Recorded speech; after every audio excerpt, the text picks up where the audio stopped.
This tiny piece of tech has changed the way that I look at everyday filmmaking.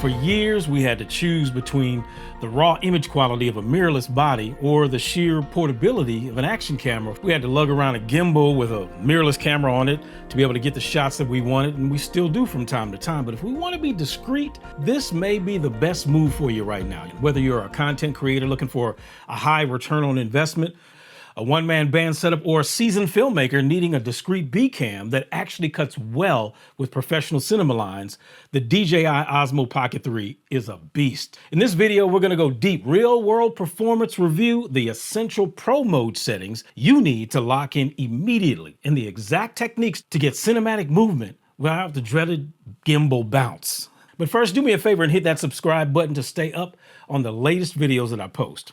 Let's start with the review side of things. The headline feature is that the 1-inch CMOS sensor handles low light beautifully. It pulls clean, low noise images out of the environments that were completely muddied up on a smartphone. The 2-inch rotatable OLED screen has a couple of different functions. Flipping it horizontally doesn't just give you a decent preview. It physically powers on the camera and switches your aspect ratio instantly. If you leave this camera completely on auto, it shoots great footage, but if you want it to look like film and not a home video, you need to take control. Swipe left, turn on Pro mode, and lock in these exact settings. Color profile D-Log M. This gives you 10-bit color depth and captures massive dynamic range, giving you the flexibility to grade footage later if you really want to, so you seamlessly cut with your primary cameras to be able to match it well. Secondly, the 180 rule, frame rate and shutter speed. If you're shooting a standard narrative video at 24 frames a second, just manually set your shutter speed to 1/50th. Now, if you're shooting at 60 frames a second for smooth slow motion, lock it in at 1/120. Keeping your shutter speed exactly double your frame rate ensures natural cinematic motion blur. Now, in focus mode, check this out. By default, face tracking is incredibly sticky.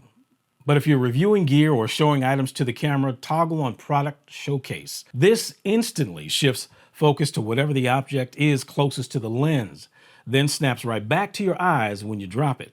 Even though this is a 3-axis stabilized gimbal, it cannot fix heavy footsteps. You gotta walk smoothly. The camera moves perfectly on pan, tilt, and roll, but it cannot absorb the vertical up and down motion of your stride, the Z-axis.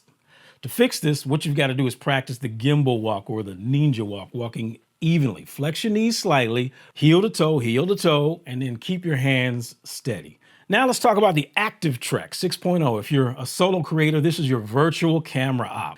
Double tap your face or a subject on the screen and the mechanical gimbal will track you flawlessly.